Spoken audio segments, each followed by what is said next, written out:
came to Australia from America a while ago, but lately, I keep hearing how the new American dream is to work hard your whole life to never retire. As life has become so crazy expensive that more and more people are choosing to leave America. And since Australia is now considered a far better place to live in than America, I get curious to see what the real difference in cost of living is in both countries. So in this video, I'm going to break down the most common expenses like the cost of housing, food, entertainment, and traveling around. But only one country is cheaper and better. Which one is it? The true cost of living in both countries at the end will blow your mind. But the most obvious I want to point out is that Australia and America are both having the worst cost of living crisis, where every day you wake up, things are only getting more and more expensive, especially in the housing prices. So even though the two are so far away from one another, things might not be so different. Or is it? Let's look at some of those basic numbers. Because the average salary in the United States is a little bit more than $60,000, while the average salary in Australia is also around 60,000 US dollars. At the time of this video, both have to work the longest hours and is suffering the worst work-life balance than any of the European countries. So you can tell we're off to a good start. Because the first thing we'll be delving into is the cost of rent and housing. This is one of the biggest things that absolutely drain your savings by the end of the week. But that's where it gets really insane over here, as the average rent in big cities in Australia is actually cheaper than the US, but only by little, with the biggest difference being how rent in Australia is mostly paid weekly, while rent in America is usually collected every single month. And better compare the housing costs in both of the countries, I picked the same one-bedroom apartment and pretty much the same size and about the same distance away from big cities. And since most good apartments in the US have a swimming pool and rooms big enough for the whole family, I managed to find a similar one in Australia, with the biggest difference being how clean everything is. Since unlike America, it's common to see everyone leaving their shoes at the door in Australia. So by renting an apartment here, you already save money on cleaning the carpet. Apart from that, in America, my room was the same whether my balcony was facing the swimming pool, the parking lot, or someone else's backyard. But here, the ones facing the pool are often considered the better room. And in many apartments, you actually have to pay more for that. And right away, there's no oven in the kitchen, probably for safety reasons. Guess I'll just have to use the microwave for my frozen pizza. The pizza was only $5 by the way, which depending on where you are in the US, you might have to spend $2 to $4 more to get something similar. But nothing matters more than the cost of rent, as my apartment in Australia costs about $3,300 a month, while the average rent in America in big cities like San Francisco is also about $3,300 or more for one bedroom. But parking was included with my apartment in Australia, while in America, they always wanted me to pay a lot more money just for parking. Combining that with the crazy utility bill of over $200 a month in states like California, I can safely say that staying in Australia at least saves me a few $100s every month just from basic housing costs alone. But it gets even crazier when it comes to hotels, as you won't believe how easy it is to find hotels to stay in Australia for under $100 a day, even in places with a lot of tourists. And not just hotels, since Australia doesn't seem to have the habit of milking every last bit out of their tourists, so in my experience, even on islands for vacation, the grocery cost is pretty much the same as non-tourist places. But if it's in the US, we will most likely charge you 4 times for a drink just like a theme park. I mean, I was surprised to find hotels like this costing less than $60 a day in a tourist spot. Not even motels in America can be this cheap. Especially in Hawaii, where I used to be able to find hotels for $70 a night a few years ago, but now they're all $250 a day or something. So for the cost of hotels, Australia gets a big win. Now we look at the food prices. Anywhere from eating at bigger international brands, going to fancy restaurants with an ocean view, to eating the cheapest local street food you could find. And since the price of fast food has been used to determine the cost and quality of life in different countries, we'll start with the biggest brand like McDonald. Because about $5, you can get yourself a Big Mac, $5.20 for a McChicken. If you want something fancier, $5.80 for a local McCrispy, and $4.50 for a cup of berry flavored milkshake. Which I don't think the price is that much different from the US, but for KFC, since the menu is a little different, and many of them are not available in America, we'll pick something easier to compare, like a hash brown almost $2, and this chicken burger set with upgraded chips and apple juice for about $10. And the one thing that comes up all the time when anyone compares Australia to any of the other countries is how insanely expensive KFC over here is. And by selling at a crazy price, when they do give you a deal or a discount, you think you're saving money, but in reality, you're paying more and more for the same stuff.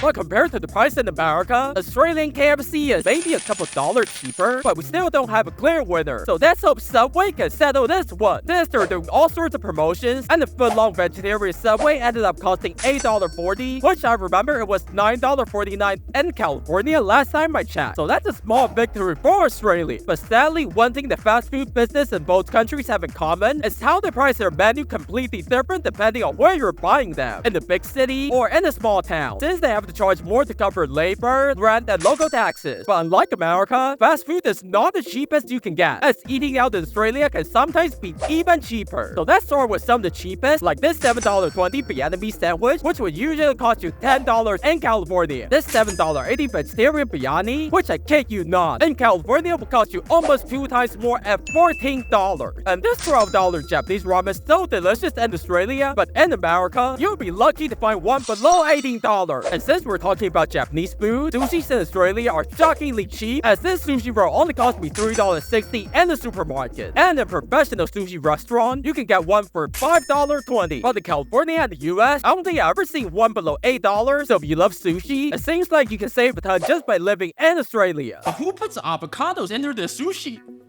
Actually, it's kinda good. But it only gets better as we check out the price of going to a fancy restaurant, as here in Australia, you'll have to tip. Whereas in America, tipping 20% is now the new standard and can easily go up to 25% even if you don't like the food or services. And that also applies when you use the self-checkout machine to order your food. They still want to milk you for tips, so that already puts Australia way ahead before we even compare the food cost, such as $18.25 for this massive fish and chips, $8.50 for a can of beer, and $30 for a plate of oysters, which ended up costing about $175 for a party of 3. Compare that to the average cost of $70 to $100 per person in California, especially if you're going to a decent restaurant with drinks. I think eating out in Australia is only about half to 70% of the price in the US, which is even more obvious when it comes to everyone's favorite boba tea, as this one in Australia only cost me $4.50, but in California, it could easily cost $8 to $10. But if you're more of a coffee person,